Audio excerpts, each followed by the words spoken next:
Hi folks, Denise Howell here, and next up is This Week in Law. We're going to look at the new Kindle Fire and how its introduction affects price-fixing allegations against Apple and publishers. We'll look at the security and privacy issues about the Silk browser on the Kindle Fire. We're going to talk about government and social media, crowdsourcing, IP, and liability considerations, and spoof an identity in Texas or California, go to jail. We've got Evan Brown, Daliah Saper, and David Almacy from Edelman joining us here today on This Week in Law. Netcasts you love. From people you trust. This is TWiL. Bandwidth for This Week in Law is provided by Cachefly at CACHEFLY.com.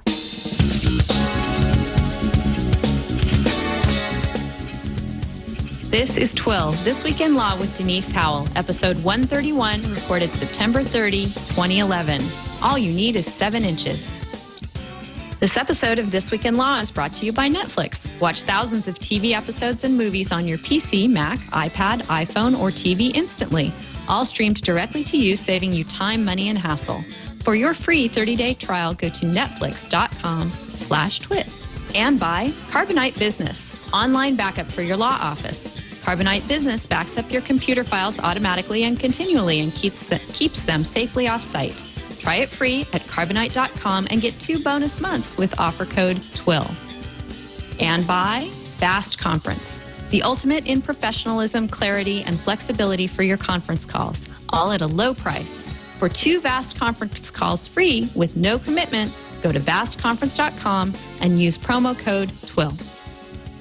Hello and welcome to This Week in Law. I'm Denise Howell, and you've joined us for a great, deeper look at the legal angles of the technology news of the day. And we've got a really cool panel to go over those issues with us today. We've got Daliah Saper in Chicago, Illinois. Hello, Daliah. Hi, thanks for having me on the show. It's fantastic to have you. I've followed you for a long time, and I know you're a friend of Evan's, so it's really cool to finally get you on TWiL. Thank you. Also joining us from deep inside the Beltway in Washington, D.C., from Edelman, is David Almacy. Hello, David. Hello, Denise. How are you? I'm wonderful. How are you today? Doing great. Good. Wonderful to have a Washingtonian's view of things to add to our discussion, since we like to cover lots of policy issues, and you deal with social media and policy all the time for your clients. I'm thrilled to have your insights into things today. Thanks. Thrilled to be here. We do a little bit of policy discussion here for sure. Yeah. Now, you actually worked on social media and online communications for the second Bush administration. Is that right? Correct. Yes, I started in 2005 at the beginning of President George W. Bush's second term. I was the second Internet and E-communications director. So right around the time that the Internet was evolving with social media. Of course, Facebook was around, but just mostly for college students. And Twitter and YouTube were just kind of getting started. So it was a really fascinating time to be there. Yeah, I bet it was. Well, it's great to have you, and we're really looking forward to your thoughts on things. But before we get to some of those, I want to introduce and welcome back to the show, Evan Brown. Hey, Denise, how's it going? It's great to see you again. This, you said it right. This is a cool panel, even though I'm here as well. Looking forward to it. It's going to be a lot of fun. Evan, you bring the cool. You bring the cool constantly. So we're just so glad that you've seen fit to do it again this week. Thanks so much. Yeah. Hey, I won't add anything to that. Very cool. Thank you. All right. Well, the first thing, speaking of bringing the cool, this is what Amazon's trying to do with its new device announced this week, the Kindle Fire. So I went ahead and one-clicked. It was, I didn't intend to. I went over just to take a look at the thing, the new shiny thing everyone's talking about this week. Surfed on over to Amazon. Of course, it's the first thing that greets you when you visit the page. And I looked at it for about 5 minutes, and given the price and what it does, I figured I had to have it. So it's going to join our family in November when they start shipping. They have a big warning up that it's not really a warning, and David, what do you think of this? They say that when you buy the thing, what you're doing is guaranteeing your place in line for when they start shipping. So that's either some kind of realistic assessment of demand or just sort of brilliant PR marketing spin, or maybe both. What do you think? I was going to say, maybe a little bit of both. I mean, I think that seems to be the trend these days, is not to flood the market instantly and get the early innovators out there to buy the product and do a little bit of testing on it and see how people like it, and then maybe fix some of the bugs along the way, and then folks like me and my wife jump on board with other products maybe in the next evolution. But yeah, really interested to see how it works. Yeah, me too. And the price at $199 makes it an interesting thing for our purposes, because back in August, a lawsuit was filed against Apple and some publishers, and it's a price-fixing lawsuit. Doesn't have anything to do with devices per se, but it alleged that Apple and these publishers were fixing the prices of the ebooks that they were offering on Apple's iPad and in their iBook store to basically force Amazon to stop pricing its books at $9.99. So we have this case pending, and I think that this is a real interesting wrinkle for that case, that now Amazon comes out with a device that will feature its very reasonably priced, consumer-friendly priced ebooks, and the device itself is a good deal cheaper than the other competitive tablets on the market. Evan, do you think that that's an interesting wrinkle in that case, that it might impact that case? Well, yeah, that is. I mean, there's a lot of different things to unpack and see, like, the different effects of all of this stuff. But, there's really no getting around the puzzling aspect, or actually it's not puzzling at all, but it's just kind of this interesting aspect. I've heard it said, that Apple is selling. Jonathan Rogers on Twitter, he put it in quotes, and I don't know if he was getting this somewhere else. John A. Rogers on Twitter, he says, Apple sells content in order to sell devices. Amazon sells devices in order to sell content. So, given the fact that now we have this new device coming in from Amazon that underscores even, more boldly, their relationship, with device to content. It really does add an interesting layer to this. Kind of the irony about that whole lawsuit against Apple and those publishers for trying to monkey with the market for ebooks is, they're portraying Amazon as the real victim to all of this, when it was actually in many instances Amazon selling content at a loss, because it was the way that it was taking a cut on each sale of each of the sale of each title here. So definitely, with more stuff going on in the space with this device being introduced into the marketplace, it definitely can add depth, more angles to whatever Amazon's overall strategy is here, both in the sale of its content and in the sale of these devices. So it does add something interesting new for us to talk about. That's for sure. Right. So the case is pending in the Northern District of California. It's been brought by a law firm called the Hoggins-Berman Litigation Group. And it has named plaintiffs, but they are, basically anybody would be who had bought a book, I guess, in the Apple eBooks store would be a potential class member in this suit. Daliah, what do you think of all this? I don't know too much about antitrust issues, but I do think that we know Apple is a major competitor with some of the other big markets, including Amazon and Facebook. So anything they can do to undercut their competitors, it sounds like this is one way for them to go for it. Yep. David, are you going to get one of these devices? Well, just in time for the holiday season, I suppose. We are both a PC and an Apple family. My wife is surprisingly more Apple friendly than I am. I'm kind of an old school guy when it comes to some of these things. But we do have iPhones. We've got the iPad, which of course is a pretty fun and addictive device. But when it comes to reading, I mean, the Kindle is something that definitely we're going to keep an eye on, and so we don't have to lug 20 books with us on vacation like we did this summer. Right. Toronto Mario in IRC says, how long before Apple now sues Amazon? over its tablet, since there's a whole lot of that kind of thing going on. But I do think that the pricing and this whole antitrust environment around ebooks makes this a pretty interesting little wrinkle with this device so almost free. I mean, $200 isn't free, but there's been a lot of talk and speculation about how, if this is what it comes out of the gate for, that, if you watch the evolution of the earlier Kindle devices now for $79 on the basic one, that, the price point on these is bound to just go down. Yeah, isn't it kind of weird that there's a competitive product that actually makes an Apple product look all fancy and have a bunch of bells and whistles? What do you need that microphone? What do you need that camera for anyhow? Why do you need all that screen space? All you need is 7 inches, to consume that content there. Isn't that kind of funny? Yeah, it is funny. And what's also funny is I didn't think that I would ever be enticed by being able to run Flash on a tablet. I'd sort of bought into the whole Apple iPad, we don't need no Flash scenario. But then school started this term, and all of a sudden my son has as homework Flash games. So the other day, this came home to me with great force. We were out at an early dinner. We had not done homework yet. I had my iPad in my purse.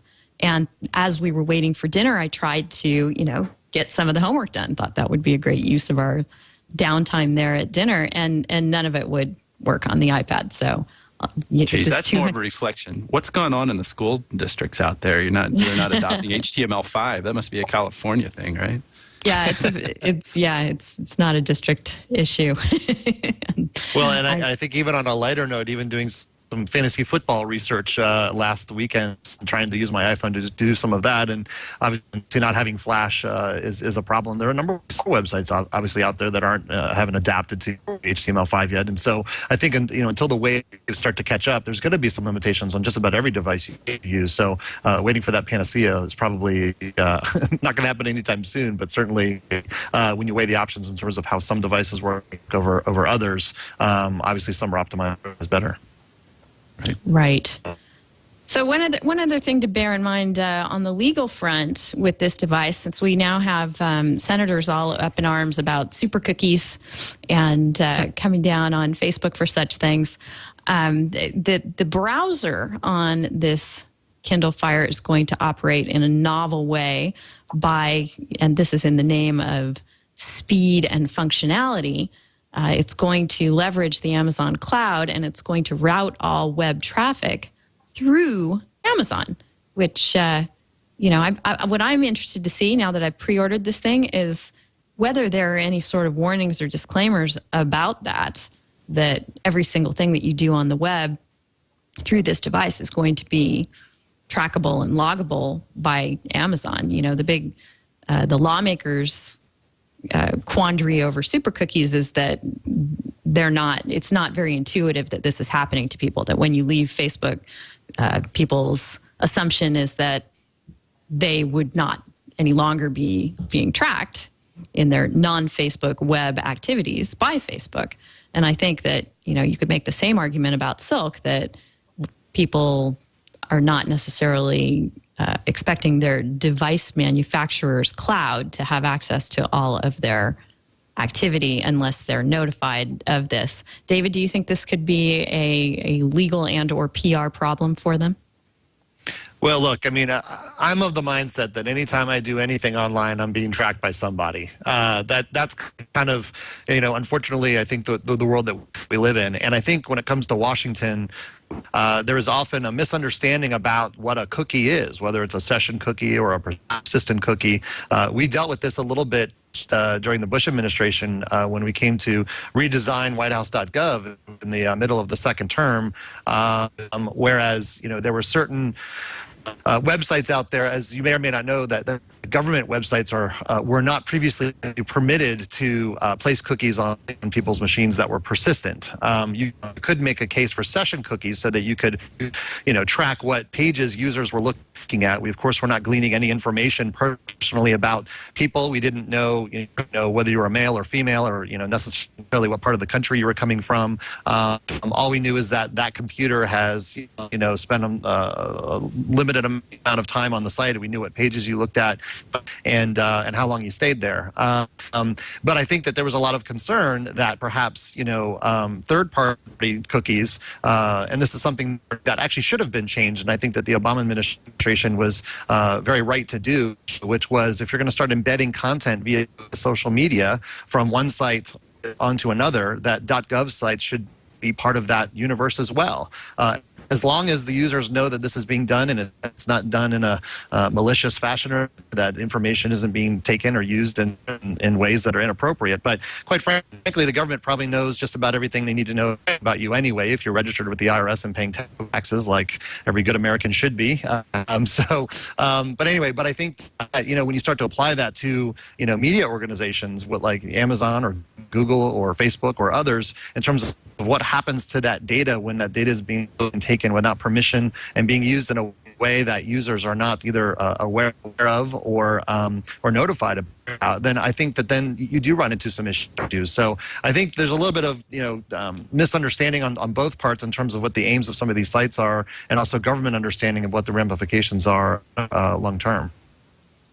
So, Daliah, do you think that Amazon blew it by not addressing this issue better on the front end? Now that, much of the discussion about this not yet released device is the browser's functionality and whether it's a privacy risk? This issue has come up with every other major internet service provider or device provider. We had the mobile phone fiasco with Apple logging your location data.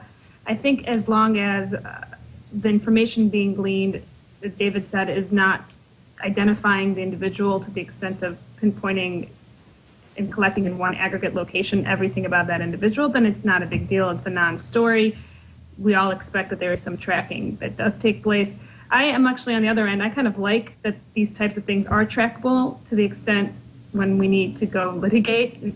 It's easy to find the person who did something incorrectly using that browser. So there needs to be that kind of fine line between individual privacy and general accountability when using any sort of internet device, an internet-able device. Yeah. I'm hoping that when you get the device, there is some definite, clear language about how this works and the ability to turn it off, which you can do, although you sacrifice speed in that case. Evan, do you think they'll do that? Well, yeah, and you know what? It's getting a lot of attention already. I mean, the announcement was just made this week, and so it's going to be one of those things that's rising up to the public consciousness, I'm sure, and very few people, by the time, these devices are out in the marketplace and are actually using them, are going to be completely unaware or haven't had some idea that there's this issue, that the architecture is different here, with this more of this combination between the browser relying more on the processing being done in the cloud and the caching and rendering of these objects, in different ways, rather than the ordinary way that a web browser that we've grown accustomed to working. So, and I'm sure that this is addressed actually in the terms of service. I've seen some discussion already as if they're, I don't know, I haven't actually looked at it themselves, but I've seen some discussion already of what Amazon was saying. I thought it was in some terms of service for the way that the Silk browser would operate and how to handle encrypted communications, with SSL certificates and how all that would work. So that seems to be a larger issue there as to how it's actually going to handle these secure transactions. It seemed to me that the PR is kind of taking care of itself, and I realize that we have a PR professional in the conversation here today, so I'm going to be careful treading, anywhere there. But this is already a story within just 3 days now from the announcement, and the thing that's for certain here is that there definitely is a privacy issue to be addressed. I still think there's a possibility that this is a tempest in a teapot.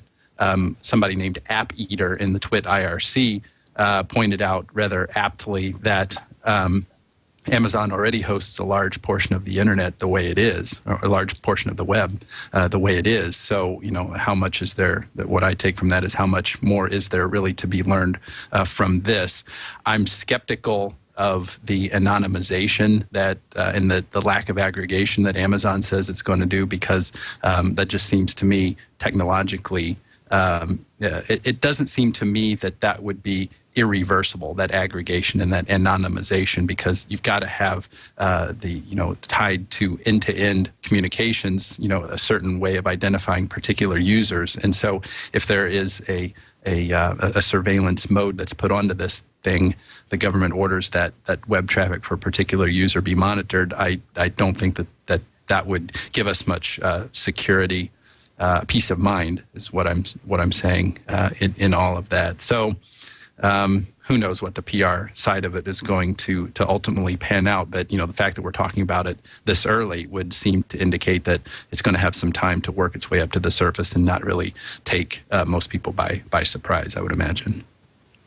Yeah, and also Go ahead. I was just going to say that obviously, I do work in the field of public relations, and the opinions expressed here today are mine and mine alone. So we do have a number of clients, obviously, in the space as well. But I did want to kind of comment on something I did see in the IRC, which was Bushwick had mentioned, if you want piracy, or if you want privacy, rather, just stay offline. And others have pushed back and said, well, I think that's a little too far to go. But I do think that obviously, as the internet evolves and as the way that we connect via technology evolves, if we want to be able to move it into more of a progressive approach, there are folks who are going to have to cede a little bit of privacy if they want to be better communicated with or marketed to, or if there are television shows that they care about and they want to be able to send messages to the television studios to lobby to keep them on if they're threatened from being canceled. And I'm speaking about the Friday Night Lights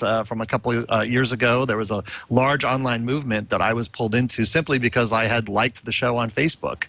And so, in order to kind of look at those sorts of things, it does provide some opportunity to let people know who you are, where you shop, what you like, and therefore, if something pops up that is related to that, by publicly stating in a forum or some sort of social network or online that you are an influencer. I mean, this is part of what we do every day here in PR, is we identify those who have the ability to either influence behavior or change perceptions, both online and off. And so, but again, I think it's smart. It's almost the sort of a sense of computer literacy, where once you get online, you have to understand that what you say and do can be public in some ways.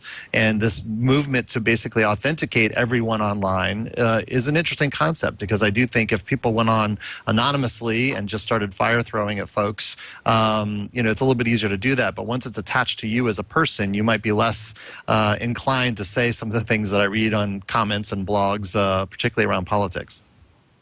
I think, too, it's important to bear in mind in scrutinizing Amazon's conduct with regard to a browser on a device like this, that Amazon sort of has made its place in the world based on offering up people good recommendations, based on knowing exactly and trying to develop algorithms which know exactly what it is you like and might like in the future, what you might want to buy.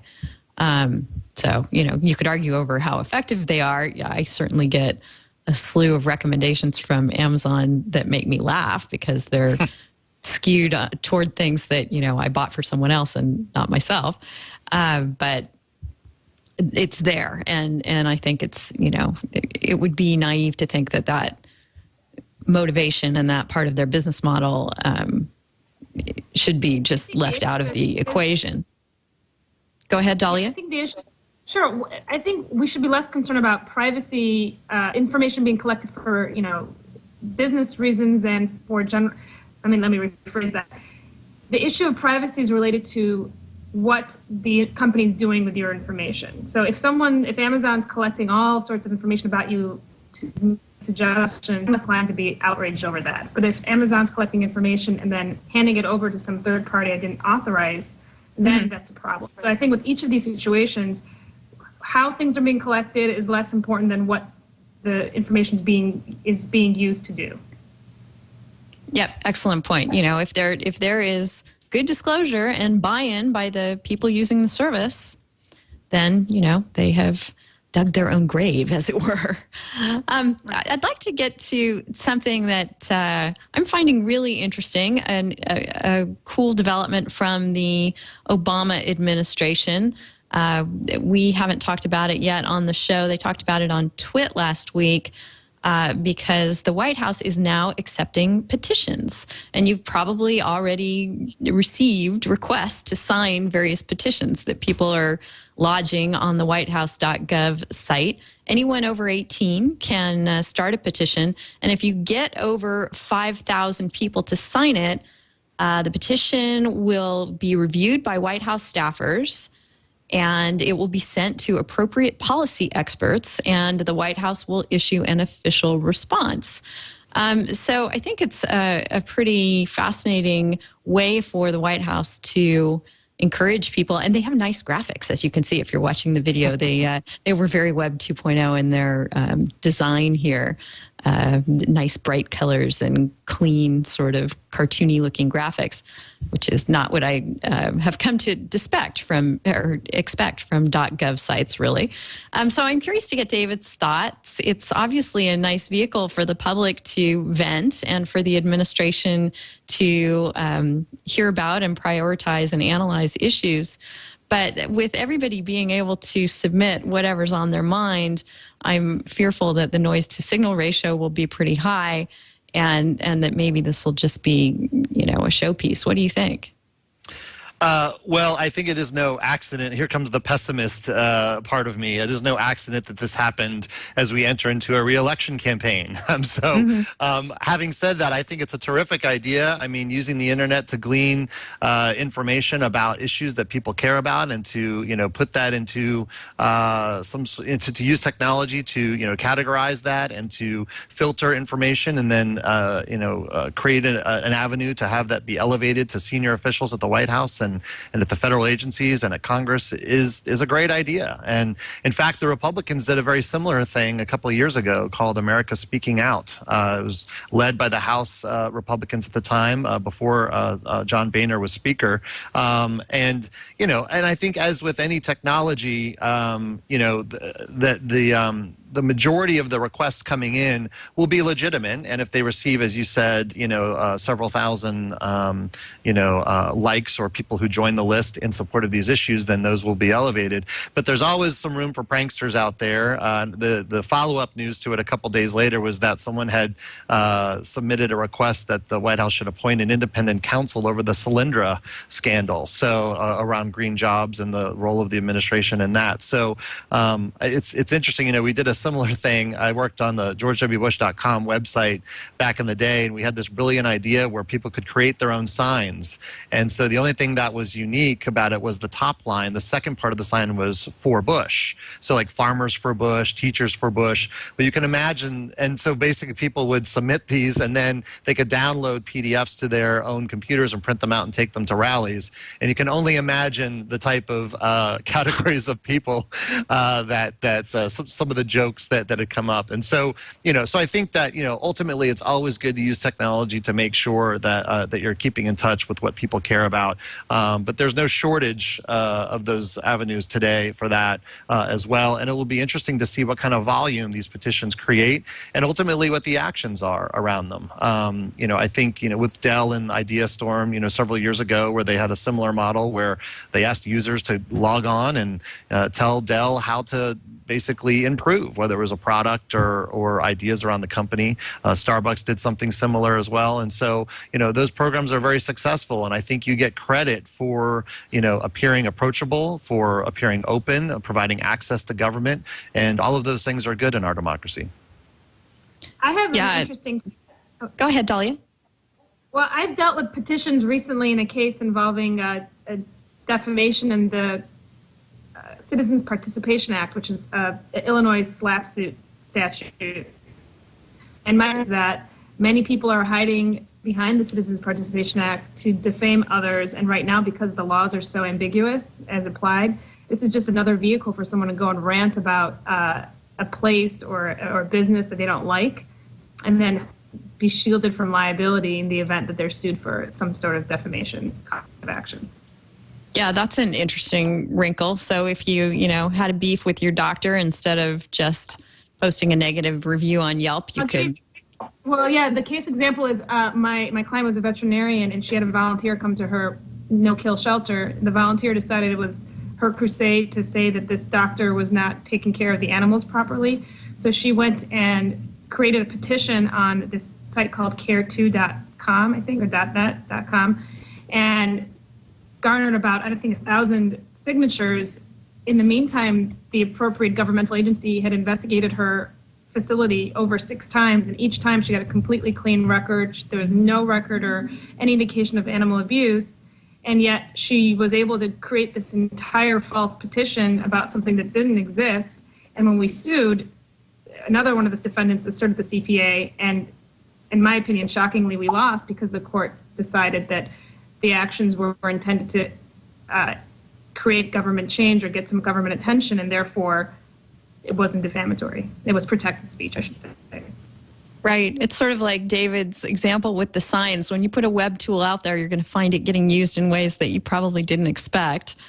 So I'm sure the White House will see a whole slew of things, not just people seriously putting issues out there or even pseudo-seriously putting issues out there. There is one that relates to our discussion earlier about Silk and privacy. The EFF has a petition folks should check out called Don't Let Privacy Law Get Stuck in 1986, Demand a Digital Upgrade to the Electronic Communications Privacy Act. So, there are plenty of good policy discussions that could get going from this medium, but also plenty of ways that people could mess around and noise up the system too. Evan, any thoughts? Yeah, one way to avoid having too much noise is they should implement an algorithm that reduces the weight or the value of any submission to the extent that, one, it's in all caps, or if it's long, more than 3 or 4 paragraphs. I don't know about the other lawyers on the call. You get unsolicited emails from somebody looking for help. Oftentimes, the longer their, big sob story is, the less likely you are to actually have any interest in helping them. So, weight those lower, those ones that are really long, and to the extent they're in all caps. I guess, with what you're talking about, some of the unintended uses of these things, because of that, I guess it's a good thing that this is actually going to be a useless tool as well. I'll be even more pessimistic or cynical than what David is being here, because this is silly. It's good. It's great to have, the ideals of, that we can all get all, jacked up on, democracy, information, transparent government, all that stuff. But this is all fluff. Step 3, the White House reviews and responds. Ooh, I am paralyzed in beholding the grandeur of the White House when I see this. The administration will issue an official response. Oh, that's great. One line, thanks. They've met up their burden. And we'll make sure that it's sent to the appropriate policymakers. So, we can all know that they're adjusting their spam filters in a certain way. So, great idea, but ultimately pretty silly. And just it's nothing more than political. Evan, okay, I like you. Yeah. So let me actually add this too, because perhaps my answer was more political than it probably needed to be. But here's the thing, it really becomes.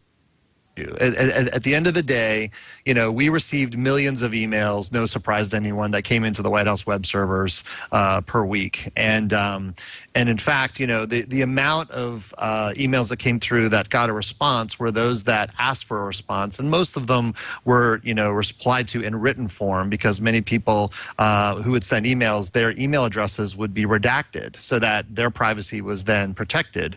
And so therefore, all we saw were the nature of the emails, and if in the email they had asked to be contacted and provided an address or a phone number, then in many cases we did try to respond. But again, when you have millions of these things, the best we could do at the time was just filter them by subject, and then we had a weekly report that we would pull together, and we worked in concert with the Office of Presidential Correspondence, and then submitted those up the line. And if there was an issue that was getting more buzz than another, then senior staff did see that. It was a way of keeping pulse from a technology perspective. But for the most part, again, it does become a staffing issue, a resource issue.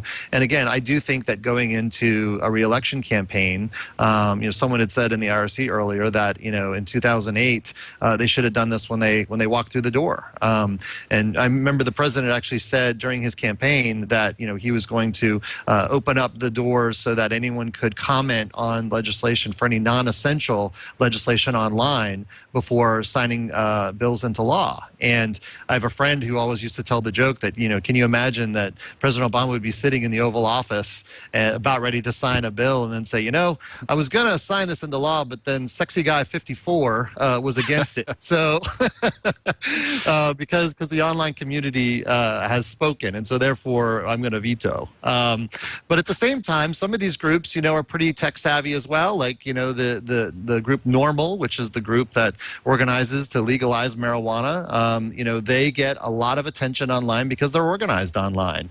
And so when President Obama had his first live chat from the White House, where they fielded questions from the internet, and the one that got the most votes was answered, the question about legalizing marijuana rose to the top because they had a lot of people, voting that up. Now, is that the #1 issue for most Americans?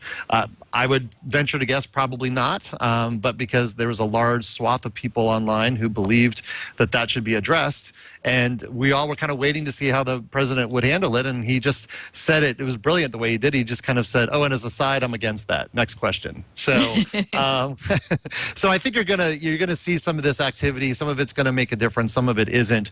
But I don't think that the misuses of this technology should be a reason to not do it. Like I said, it's always good to keep the channels open, but you're right. I think at the end of the day, we elect, members of Congress on the House and Senate and the president to work on our behalf, and to have constant, online democracy is not really the way the system is set up to work. It is really set up to be more of a representative democracy, and I think that's how we are most effective as a country. David, this is great, because what I essentially heard you saying is that technology like this is great for those of the people out there who are at home doing bong hits, just hanging out on the internet. Well, the last time I checked, that was the leading petition on this site, was legalizing marijuana. So I am not surprised at all. But actually, let me share another story that I find really interesting in terms of psychology, which is I have a friend of mine who we were talking about the internet and how basically social media can provide an avenue for people to feel connected and feeling that they're making a difference. And he told me a story. He's a building manager. And he told me that they were getting so many complaints about how hot or how cold it was in the office. And there were so many people working in the office that they actually couldn't, turn the dial up and down because the cost would be too much, because everyone likes different temperatures. So what he did is he put a fake thermometer on the wall, so that people felt like that, a fake controller, so people felt like that they were controlling the temperature, turning up or down, but in reality, nothing was happening. The temperature was staying the same, but the complaints went down to 0. Because people felt that they were in control of their surroundings. They felt that they have an avenue to make it hotter or colder, and that in and of itself was sufficient. And I think in many ways the web serves as this function.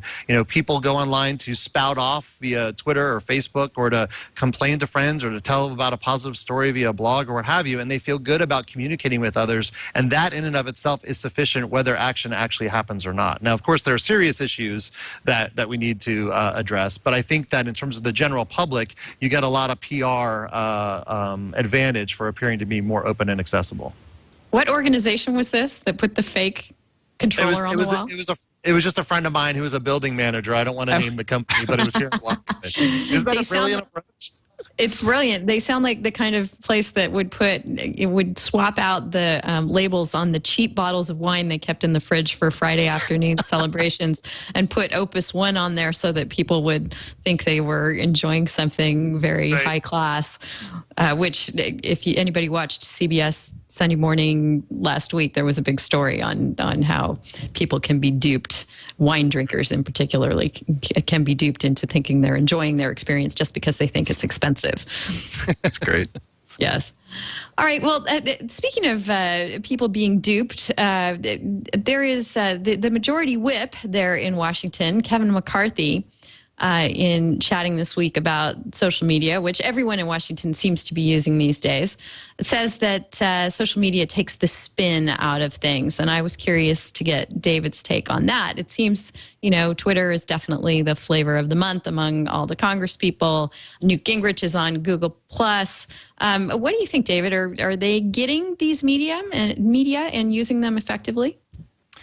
I actually think they are. And, the other question that's usually asked when people are talking about this is, who's getting it more? Is it Republicans? Is it Democrats? They always try to make the us versus them sort of, story out of it. But listen, I think the latest stats I saw were, approximately 85% of members of Congress are on Facebook and Twitter, some of them in many different forms, because keep in mind, they have their official account, which is the district that they represent, say on the House side, so you're Florida 13 or what have you, and then you have, if you're in the leadership, you have a separate Twitter account for that potentially if you're a minority or majority leader or speaker.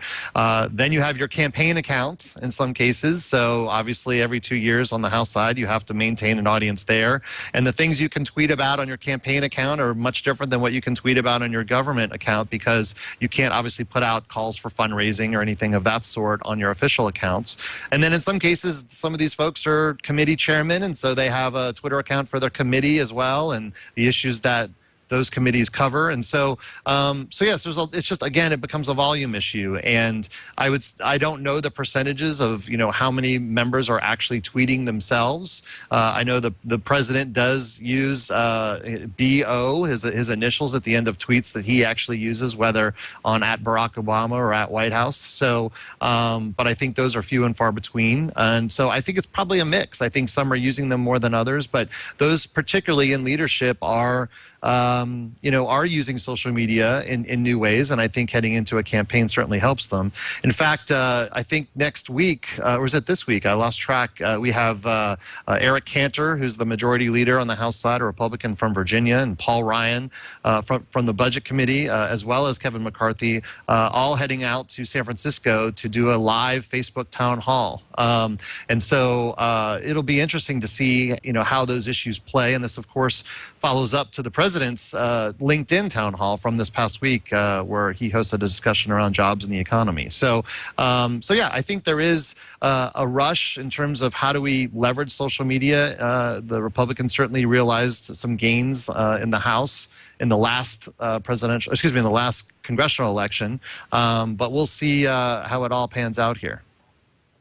Daliah, what do you think? We have Castle in IRC saying, whatever, it's the exact opposite of taking the spin out, referencing back to the whip Kevin McCarthy's comment. Twitter is a spin machine. I don't know. I mean, yes, it can be used effectively for spin, but I think the immediacy of it lends itself so much to people saying things in an unfiltered way that they otherwise might not. What do you think? Well, depends on who's following that Twitter account, and if something, I think it's impossible, as David said, to spin something when there's so many different people out there monitoring what you're saying. So if you put something out that doesn't sound true or isn't transparent, you're going to have an uproar in the Twitter sphere, if that's a word, kind of combating those statements. Mm-hmm. Evan, what do you think? We've certainly discussed a lot of things on the show where people have, not thought before they've clicked post.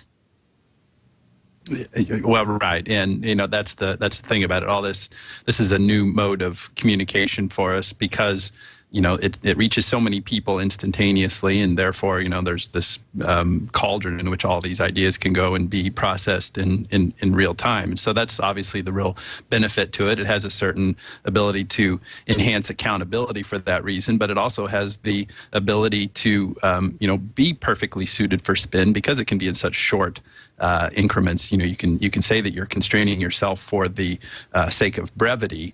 But what that will do by nature is ensure that it is said for maximum import so that there is less ambiguity and, can be tailored more toward a certain position or a certain platform. I really just can't, get my mind into all this stuff with the political talk because it turns out that Ashton Kutcher is no longer following Demi Moore on Twitter. So, I mean, that's really what Twitter is all about. In as much is that as true? that Gawker says is true. So, and then he only follows 600 people, so it wouldn't take you too long to scroll down. It would take you less time to scroll down the number of, or the people that he follows rather than the people who follow him. It's only like, 80 trillion that follow him or something. So, that means they can't DM each other. That's the only reason why, presumably you don't need to follow someone that you live with because... Well, but there was a rumor yesterday that there were pictures with him with another woman. I think this might be, like late breaking news here. So I don't know what's going on, and I don't want to incur the wrath of Hollywood more than I already have. But I will say that on the spin piece of it, that I do know that I have friends of mine who are communications directors and work on Capitol Hill in these roles, and many of them are a little bit wary of Twitter because if it is the member themselves who is tweeting, in the past, if you wanted to put out anything officially as far as messaging is concerned, whether it's a press release or a blog post or whatever, it usually goes through a couple chains of approval or editing before it actually gets published. And I will say that I think what Congressman McCarthy was saying is that, if it is the member themselves and they're live tweeting an event that they're at or thoughts that they have, there was some consternation a couple years ago, I believe, when President Obama was speaking at the State of the Union and several members of Congress were live tweeting during the State of the Union, and people were appalled that they thought that was very disrespectful and that basically devices should be down when you're on the House floor. But it was interesting to see what the responses were, immediately thereafter in real time from members who were using their BlackBerries sitting in the halls of Congress and tweeting it as the events were occurring. So, but I think that from a communications director perspective, you don't have that ability to sort of work and craft messages with your boss, that sometimes some of those things can be misconstrued, and probably an apology tweet is forthcoming. Absolutely. I remember at conferences a few years back when people were up in arms about things being live tweeted, and there were issues around whether you could report the goings on at something that was supposed to be a closed event. I think that the government will soon catch up to the fact that there's no way around that these days. And I'll point out too that we're getting accused of being This Week in TMZ by the chat room because we're. I also like the Who Gets Custody of Bruce. Quite funny. So. Yes, exactly. Beautiful. We actually have a TMZ originating story in our links today, a serious story I want to discuss very shortly. I want to talk about spoofing identities and some liability and IP considerations around crowdsourcing too. But before we get to all of that, I want to thank our sponsor for this week's episode of This Week in Law, and that is Netflix. And can I please tell you that as I have become a parent, and I think it's the parenthood piece that really brings this out. I was never a terribly nostalgic person, but parenthood brings out your nostalgia because in some ways you want to have that shared experience with your child, and you don't want them to miss out on things that you liked and appreciated as a child. And recently, I've got to say, Netflix just completely leapt to the top of our list of favorite entertainment media, because do you realize that the entire bodies of work that are the Munsters and the Addams Family are there available to stream at a moment's notice on Netflix? I was blown away. I was so happy. Wow. So we've been gradually making our way through those. And I noticed too, I thought this was really cool, that Netflix seems to have abandoned the whole rubric of we're going to watch season 1 and then season 2, and then they just group all the episodes together, starting with 1 and ending at 65 or whatever it may be. So that artificial situation that you had because things would come out in the fall and then there would be a summer hiatus and then season 2 would begin, you don't experience that at all when you're watching on Netflix anymore, because it's just a running progression of the things as they aired. So all of that wonderful content is there for you to be streamed directly and instantly wherever you may be. You can watch Netflix movies and TV shows on your Mac or PC or iPad. You can watch on your iPhone and many Android phones too. If you've got any kind of add-on device in your house, an Xbox 360, a PS3, a Nintendo Wii, a Roku, most DVD players now, Blu-ray players ship with some kind of software that has Netflix built right in. So you've got it there. Why not just use it if you're not doing it already? You can access all this great material. And I love that, they take a knock sometimes about how they don't have, the very current cutting edge, newest release stuff. But the depth of their catalog more than makes up for that, I think. And I think, for me, at any rate, the nostalgia factor is huge. And even if you're not, someone who's trying to dig back into the 60s, my son enjoys pulling up, oh, look, they've got the first season of Phineas and Ferb. So amazing variety of what they've got on there. And you can, because you might be watching something on one device and then want to move it to your big screen, perhaps if you've been watching on one of the portable devices I mentioned, it keeps track of where you are. You can start on one device and finish on a different one. Whichever way you choose to access Netflix, you can watch as many movies and TV shows as you want, anytime you want, and you can cancel at any time. So if you're not already enjoying this wonderful service, do me a favor and go check it out. You can have it for 30 days for free. Go to netflix.com/twit. And you'll be able to sign up for your very own free trial. We thank Netflix for their support of the TWiT Network and This Week in Law, and we hope you enjoy watching instantly with Netflix. So Denise, I know this is going to appear staged, and I can assure your audience it was not, but I am a huge Netflix fan. We have 2 girls, 8 and 5 at home, and we have started a tradition of Friday movie night, family movie night on Friday evenings. And so we watch Hello, Dolly, we watch Mary Poppins, and several others over this past summer. And so it's been a lot of fun. So it's not just about the current stuff, but I also was able to bust out the entire series of Battlestar Galactica. I've had so many fans and friends tell me over the years, you've got to watch this show, and I just never got around to doing it. So between both my television at home and my iPhone, when I was traveling, I was able to bust the whole thing out in about 2 weeks. So it's really a terrific service.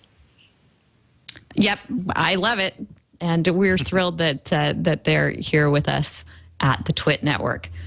So let's talk about crowdsourcing for a moment. Definitely something that people are wading into in any number of ways. And just this week, we saw some crowdsourced scientific research have a lot of good benefit. Some gamers cracked a puzzle that had been stumping scientists in AIDS research for years by putting a problem into a game matrix and basically deciphering the structure of a retrovirus protein that had been stumping scientists and researchers, which is obviously a wonderful development. We're thrilled that that kind of thing can happen. But whenever I see something like this, I think about, this is the hazard of being a lawyer, I guess. I think about what the ramifications from the legal standpoint may be. You have all these wonderful altruistic game players trying to contribute to the betterment of science. But if they have done something that then becomes commercially viable down the road, you can bet that they're not going to get compensated for it unless they put up a fuss and decide that they should be and maybe bring a lawsuit down the road. And suppose something goes wrong with that work that they've done, there might be liability that comes out of the way that this retrovirus functions or the way that it's applied, and what then tags onto the people that have helped identify its structure. So I wanted to toss this out as sort of a thought problem around crowdsourcing and see if you guys have come across these kinds of issues and how you've dealt with them. Evan? Yeah, I mean, issues like this, it's not hard to, you don't have to look very far to see where the intellectual property issues can arise in this. And when we start talking about the ownership of the stuff that's created or the discovery that's made or, the information that is unlocked or collaborated on in this context, you get to a point where there's a bit of something paradoxical that happens here in what better way to address kind of some of the problematic issues with intellectual property and discussing an issue an issue like this. Intellectual property laws generally, especially copyright and patent law, are intended to promote the progress of the sciences. Make society a better place by giving people certain exclusive rights here. So, when you have a situation like here where something is crowdsourced, and out of that comes some kind of subject matter that could be protected perhaps by patent law. And I don't know if something like this would be, probably not, this particular AIDS scientific development that's going on here. But say you're collaborating with other folks and you come up with some process that is patentable, or maybe even a simpler example is when you crowdsource efforts and come up with a copyrightable subject matter here without any kind of clear agreement as to who owns that resulting thing that comes about this. There's this fight among the different participants. Is this a joint work? Is there some kind of royalty I should be paid for contributing to this? And it's an extremely problematic situation and antithetical to the basic premise of we're trying to promote the progress and make the world a better place here. So the moral of the story is, even if it seems unlikely that there's going to be some kind of dispute over the ownership of the intellectual property and the resulting thing here, it's a good idea to address these issues so that there's some kind of agreement among the collaborators before this gets started. Otherwise, we would find ourselves in an unpleasant situation with people fighting over ownership of the end product, and it really doing a disservice to the whole endeavor from the when it gets done like that. So not too hard. You don't have to look too hard, turn over too many rocks to find some intellectual property concerns with crowdsourced endeavors. David, I imagine this might come up for you quite a bit working with companies in their online communications, because crowdsourcing is a very popular way to engage one's community in what your company or your organization is up to. Have you broached these issues with your clients? Not so much. And I think, it can be a little bit challenging because, you want to benefit from the wisdom of crowds, but yet there is authorship and IP and all sorts of, piracy concerns. And so, which some of them do seem to, at some cases, run antithetical to the nature of the internet. And so, it can definitely be challenging from time to time. But, but I think I actually like some of the crowdsourcing applications that, we see around governing, mostly local, state, local, Department of Transportation, people, tweeting when they come across a pothole or a sinkhole in the road, and they want the local folks to come out and fix it. And so, I think, when you start getting into those other copyright issues, it does get pretty complex. And, the whole concept of who owns the data is a very tough issue. I know that the Red Cross, actually, they hosted a summit last summer, where they talked a little bit about, who is a first responder and who owns that data. And so whether it's a fire or a flood or, or an earthquake, as we had here in Washington over this past summer, who's in charge of being first responders and who owns that data? Should someone own it so that we can, crowdsource assistance and what sort of medical supplies are nearby, or food or water or volunteer activities? And that was a big question in terms of, is this something that should Google own this? Should Facebook own it? And ultimately, I think what was decided at the end of the day was that no one really owns it. We all own it. We all play a role in society. We're all trying to make it better, and kind of, thinking back to the old phrase that, it doesn't really matter when it comes to success. Or no, what was the phrase about if you're successful if it doesn't matter who gets the credit? But I think when you do have copyright issues and there's law involved, obviously that's going to be an issue. What do you think, Daliah?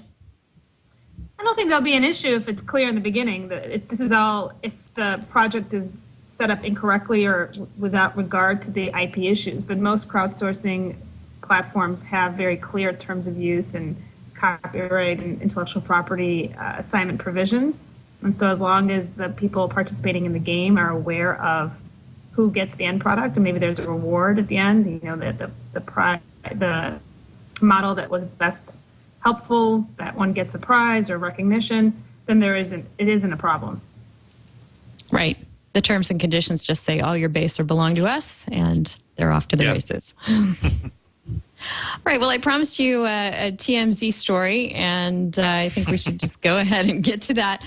It's not what you might think. TMZ broke this story about, for lack of a better definition, I would call this phone phishing. There was some people were getting phone calls from individuals purporting to be from the DEA. And these individuals, I don't know how they managed to find their targets, but they were targeting people who bought prescription drugs online. You'll remember a few weeks back, we talked about how Google had reached a big settlement with the DOJ about running ads from Canadian pharmacies against searches for people who were looking to buy drugs outside the borders of the United States. Well, somehow these phone phishers had found the phone numbers of people who were in that boat and called them up saying they were from the DEA and basically shaking them down. They borrowed a page from the RIAA and said, if you go ahead and pay a small fine now, then we can probably do something for you with this judge in the Dominican Republic. So, it was kind of this convoluted scheme. But TMZ heard about it. Who knows? They probably just got tipped from their site and contacted the DEA to see if this was a real thing. And of course, it's not. It's just trying to trick and shake people down. So kudos over there to TMZ and Harvey Levin, who I'd love to get on the show sometime.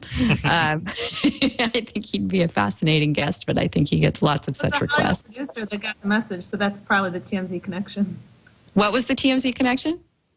The Hollywood producer received the message. Oh, you're right. That's it. So there you go. There's our second TMZ-oriented show of the week. Evan, what do you think about this whole phone phishing play? Well, let's make no mistake that you successfully compared the RIAA with thugs in the Dominican Republic. So actually, the kudos go to you, I guess. I did, didn't I? Yeah.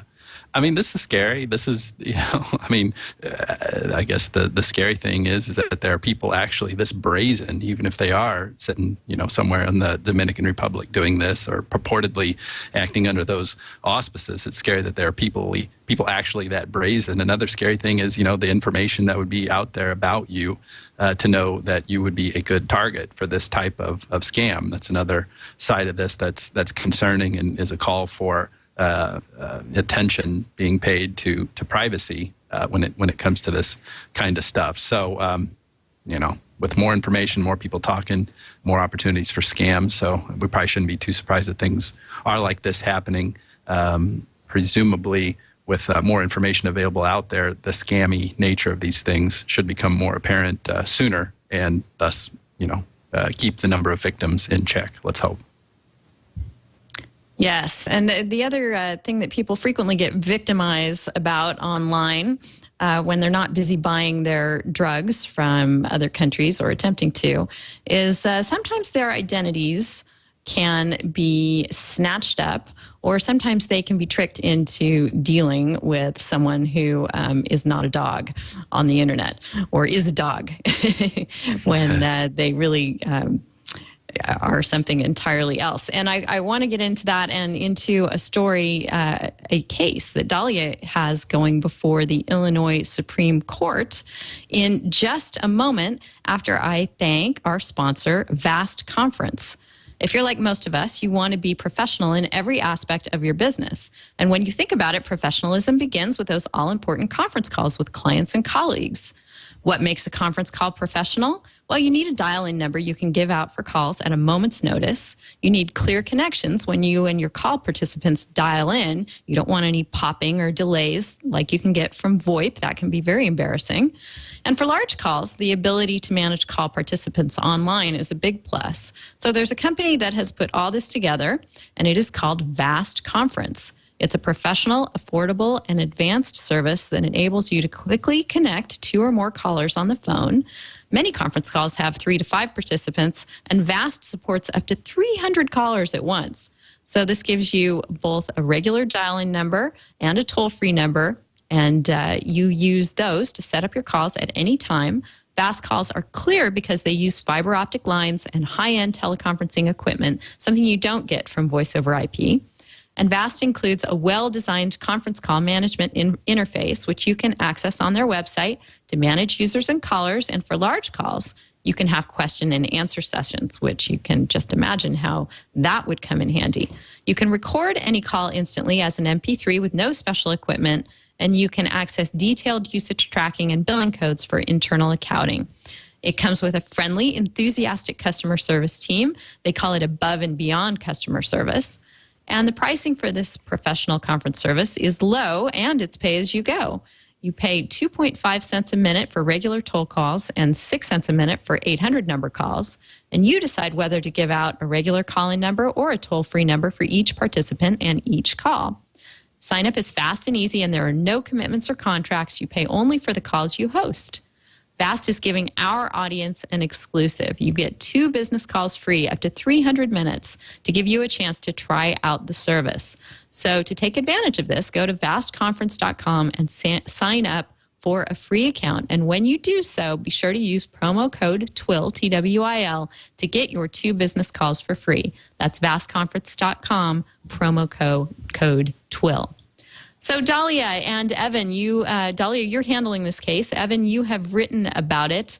Why don't you tell us about this matter that is heading to the Illinois Supreme Court?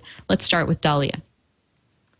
Okay, well, this case kind of sounds like a soap opera in that the facts are really long and complicated, and I'll do my best to give you an abridged version, although Evan did a much better job of that on his write-up on internetcases.com. But essentially, our client is Paula Von Home. She was on the Deadwood Board's chat room, which is an old HBO show, and she met a woman named Jana St. James, and they befriended each other, and then Jana introduced her to a guy named Jesse James, no relation. And Paula and Jesse started communicating, and a romance ensued, and the romance took place over a year and a half. And along the way, all sorts of different gifts were exchanged and life events took place. She made plans to see him a few times. Very long story short, Jesse dies of liver cancer about a year and a half into their online romance. In the meantime, Jana and Paula have continued to communicate. And to his death, they fly Paula from California and Jana from Batavia, Illinois, to Colorado, which is where Jesse allegedly lived, to go and visit places that he, used to live and go enjoy. And then Paula then invited Jana to her home in California, which Jana did do. She went and stayed with Paula. And it's then when Paula's friends confronted Jana and basically unveiled that Jesse doesn't exist. He's a character created by Jana. And the 25 other characters that were also communicating with Paula, purporting to be Jesse's ex-wife, Jesse's 6-year-old son, Jesse's, friends from all over the world, they're all made-up characters. So when we sued, and then when they unveiled this, right, when they confronted her with this, Jana went online and wrote all sorts of terrible things about Paula. So we sued for, among other things, intentional infliction of emotional distress, fraud, and defamation. And the case just couldn't make it through the trial court. The judges in Kane County, they didn't understand whether this was even something that you could bring a lawsuit over. It was the internet, so it was their position for the most part that in some ways Paula should have known better than to trust someone she met online. And eventually all of the counts were dismissed, and we filed an appeal, and on appeal the fraud count was actually remanded. So the appellate court said that it is possible that someone posing as somebody else, inducing them to believe something that's true and getting gifts out of them, $10,000 worth of presents over a year and a half, that could be fraud. And defendant appealed to the Supreme Court. We appealed some of the procedural matters relating to the other counts, and apparently the Illinois Supreme Court's picked it up, and I just found out a couple of days ago, so we'll see how it pans out. That's pretty exciting for you. Have you argued before the Illinois Supreme Court before? I have not argued before the Illinois Supreme Court before. So I'll be doing a lot of practicing before that takes place. Well, we wish you all the best. So, Evan, if this had happened in Texas, this might have had an easier time because Texas has made this sort of thing a crime, as I understand it. Well, yeah, that Governor Perry just signed a bill. I guess it was in the last few weeks, and it went into law on September 1st. They call it an anti-spoofing law. And California enacted a similar statute last year that makes, in California, it's like they call it impersonation, false impersonation, using a social. It's kind of funny how the statutes define these things. At least the Texas one talks about using a social networking site or any other internet website, as if a social networking site is not an internet website. It requires special designation. But you can't pretend to be somebody else under Texas law and sign up for and use somebody else's identity on a website, and thereby I don't have the statute right in front of me now, and through that effort. Do bad things, with the intention of doing harm and stuff like that. So it sounds like, that kind of activity would be prohibited. The kind of activity in Daliah's case would be prohibited under the Texas statute, the new Texas statute, and the California statute up to a certain point. Daliah, if I'm not mistaken, in your case, the defendant was actually pretending to be someone who does not exist. Isn't that right? It was like a totally fake persona. 25 different people. But the interesting part about my case is she was herself as well as these other people. So as herself, she was able to manipulate all the different cast of characters. Right. Because there's an important... The spoofing law would be helpful. We have cases where people go online and pretend to be like Evan Brown, and they create a fake Facebook Evan Brown profile and then do terrible things through that. So I'm happy to see that legislators are addressing the situation. When we first brought this case, cyberbullying laws didn't even exist. So this has all been happening at a very rapid pace in the last 2-3 years. Right. Yeah, because there's an important limitation on the Texas and the California statutes. I mean, if you read them carefully, it doesn't prohibit you setting up a totally fake Facebook account, which is an important constitutional issue. If you want to drill down, to a certain depth on this, because we have the First Amendment right to be anonymous, and from that is the First Amendment interest in being pseudonymous. There's that word again. We struggle over this every time it comes up. Using a pseudonym, and the Texas statute importantly does not do that. So, with the facts on your case, Daliah, it sounds to me like that part of the conduct may not have fallen under that statute because you weren't, the defendant in your case wasn't pretending to be someone else, taking on some other real person's identity, but was taking on the quote unquote persona of these people who actually don't exist. So there's certain limitation on the reach of the Texas statute that was just enacted and the California statute. I'm sure other states have something similar to this, and it's interesting to see where it, at that point where it bumps up against the First Amendment right to anonymity or the right to use a pseudonym on these things. So, David, I imagine that as a PR professional, this slowly growing movement of states enacting laws criminalizing having a fake or not pseudonymous, but spoofed online identity. I imagine that might be a welcome development in your line of work in the wake of things like BP Global PR, for example. Right. So, of course, we didn't do work with BP, but no, you're right. I mean, in terms of like the fake Twitter account that popped up shortly after the spill, did cause some issues. And so our advice to clients has always been that, authenticity is your currency online. It provides credibility, so own the name of your company, your product, your issue, whether it's on a domain name of a website or a Twitter account or a Facebook page or YouTube channel or Flickr or whatever you're doing online, own it, be authentic, be credible, be, open and forthright. And so I think it's when, people try to step in and steal some of that identity. You know, we've seen, and not saying that we're against parody accounts. I mean, I think that there is some room for folks to poke fun and maybe see a little bit of humor in some cases. But I think that, you know, the platforms such as Facebook and Twitter particularly are, you know, pretty vigilant about making sure that these folks are authentic. You know, so Facebook has a reporting structure, as does Twitter, that if someone has abused or misrepresented themselves as someone else or a company or speaking on behalf of an organization that they don't have the authority to, that those accounts are available for users to crowdsource and to report and to potentially be shut down. What was interesting, actually, there was a little bit of a interesting occasion about a year ago where at the National Press Club, there was a group who would put on an actual press conference claiming to be the U.S. Chamber of Commerce.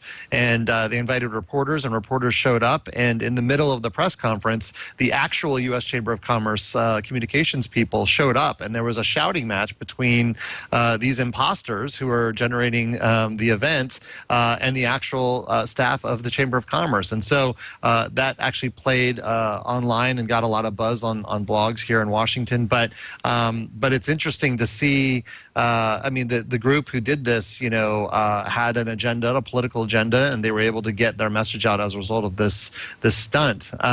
So anyway, but it becomes a little bit more serious, you know, when people think that they are, potentially engaging with someone who is an actual representative. And to the story earlier about TMZ, you know, it becomes a law enforcement issue because we've got folks who might not be as savvy online, or we've got, you know, folks who might be elderly or are easily, you know, fooled by things, and so and those have financial problems that arise or identity concerns, and so it becomes a real mess. So anyway, so the bottom line is credibility, authenticity, can't go wrong.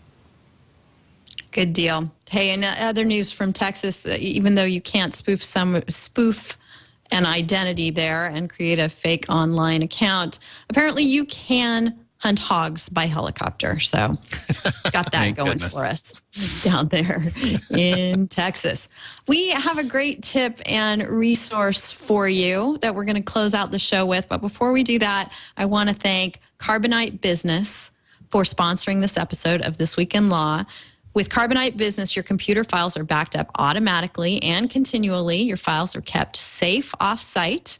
Prices start at just $229 a year, and it only takes about 10 minutes to get started. You can try it out at Carbonite.com and get 2 bonus months with the offer code TWiL. That's Carbonite.com, TWiL. You need this to back up all of your law office or any other business files. And if you're just doing that with DVDs or external drives, your business is taking a big risk. So don't do that. Instead, go to Carbonite.com and use the offer code TWiL to get 2 bonus months. Thanks so much, Carbonite, for your support. So for our tip of the week, this comes to us courtesy of Walter Olson at Overlawyered, a great blog. If you have not yet checked this out, Walter has been covering for years stories of the excesses in the legal industry and in litigation in general. And he noticed that someone had tweeted what they considered to be the nastiest copyright notice possible. And I went and checked it out, and I'd have to agree. It relates to the works of author Louis Zukofsky. And they're over on the site for Louis Zukofsky aficionados. Oh my gosh, I'm a huge fan. I'm so glad we're talking about this. I know. I'm up at night thinking about Louis Zukofsky. And there are probably people out there desperate to reuse and mash up all the works of Louis Zukofsky. But if you're in that boat, I encourage you to check out the nastiest copyright notice ever written, which takes on the principle of fair use, and it says basically that you should not use the works of Louis Zukofsky for any purposes at all. It will be far more trouble than it is worth, you are promised. And if you should use the works without having express permission, you basically will be bludgeoned about the head in no uncertain terms, according to this notice. So if you're looking for the nest... There goes my dramatic reading that I wanted to do to close out the show. Yes. So, I mean, sometimes we highlight what we think are really wonderful copyright policies. This one is wonderful in it's taking issue with any use whatsoever, and really the law of fair use in its entirety. So if you want to check that out, it is there for you. We will put it in our discussion points that you can check out after the show at delicious.com/thisweekinlaw/131. And our resource of the week is something I'm really excited about. It is called Toss Amend. And it is a little applet that someone has developed. He is at Allwiki on Twitter. And it is this applet, what you can do is you can line out portions of terms of service that you don't like and you don't want to buy into. And then the applet sends your changes back to the hosting server. So it's attempting to give notice that you have not accepted these particular portions of the terms of service. And you can send things back. In his little video example, he changes some draconian language into saying, I agree that I like ham sandwiches, and sends that back. And then, if indeed the site comes back to you and says you can still sign up because you've accepted the terms of service as modified by you, I think that there's a pretty good argument that you've enforced an enforceable change here. And I'm interested to see what our lawyer panelists think about this.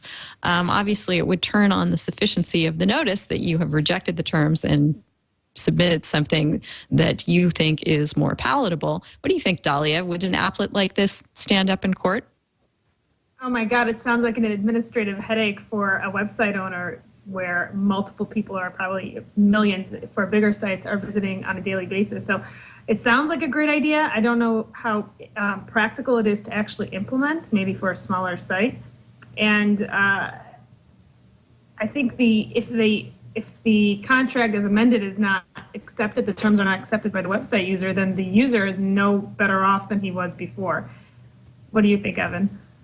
I agree. I think this is, at best, cute, this little thing here, but it does nothing to change the legal relations between the party. There's got to be a meeting of the minds as to what the terms are, and if the user doesn't agree and tries to send something back to the website operator, unless the website operator affirmatively does something to accept what would be in contract parlance a counter offer, there's no enforceable contract here. And and the way I was thinking that you might get around that is if you, using this tool, you propose an amendment to the contract that says, provider, by providing me the service after I send this back to you, you hereby assent to these changed terms. But I don't think that is going to fly, because there's still not going to be an overt action on the part of the service provider that would be modified from the original offer made in the terms of service as they originally appeared. And every terms of service that you see, has language something to the effect of, by accepting the services, you hereby amend, or you hereby agree to the terms that are in here. So if the website operator doesn't affirmatively communicate back to the user and say, okay, I accept these changes that you've proposed, I don't see how there's a binding contract. There's no meeting of the minds otherwise in this kind of situation. It's clever, it's cute, whatever. We all hate terms of service, but doesn't it suck to get all this stuff for free on the web and have to always be beholden to these terms of service? It's the devil. Yeah, I don't know. I might suggest some amendments to the applet so that in addition to giving the server notice, it generates some kind of email to the legal department of the company in question or the service in question that sort of belt and suspenders the proposed alternate terms.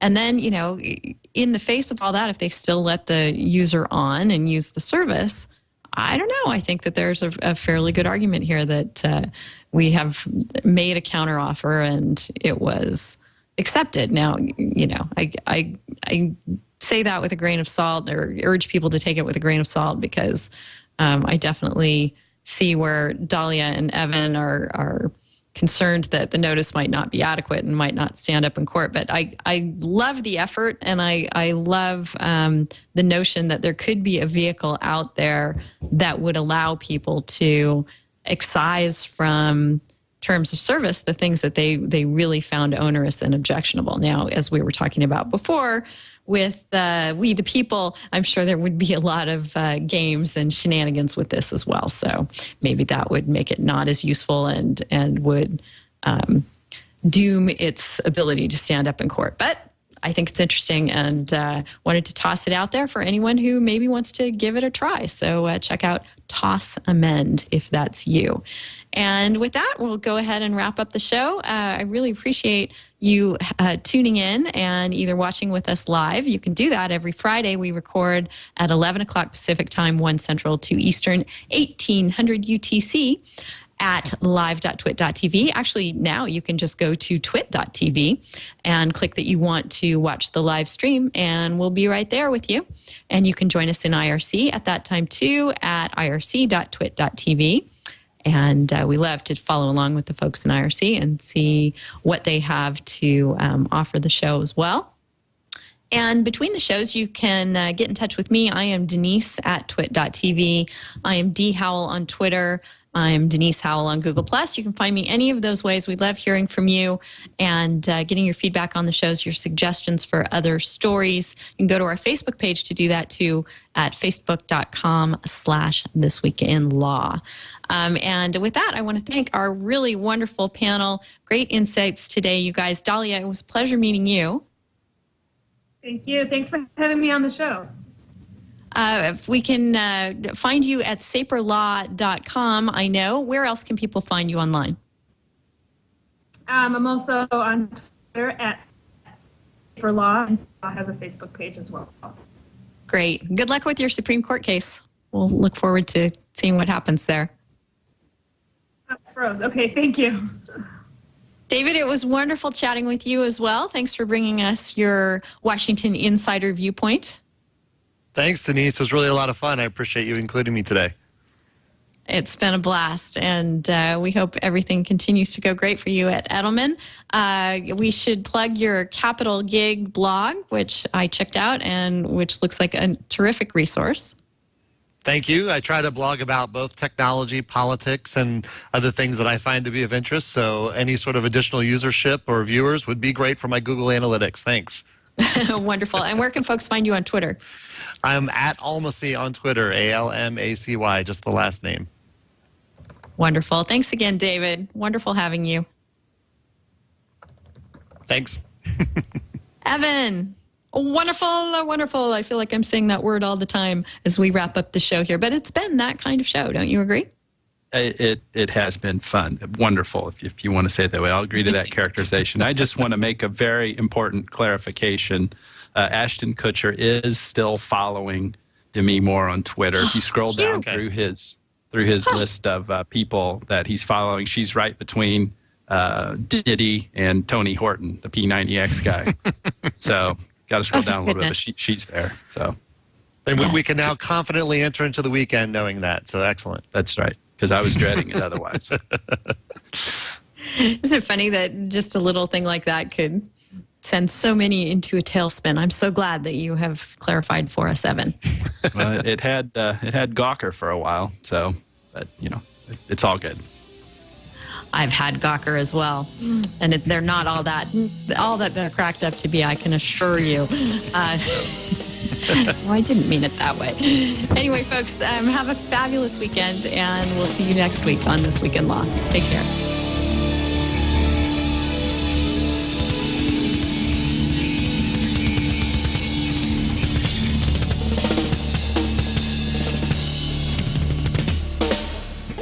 I want to give a shout out to all my peeps out there. shout. I'll give you something to shout about. You know, you guys make me want to. You know, it makes me want to kick my heels up and shout, throw my hands up and shout, throw my head back and shout. Hello, now, something get to say you feel. Something get to say, yeah. Say it right now, baby. Come on.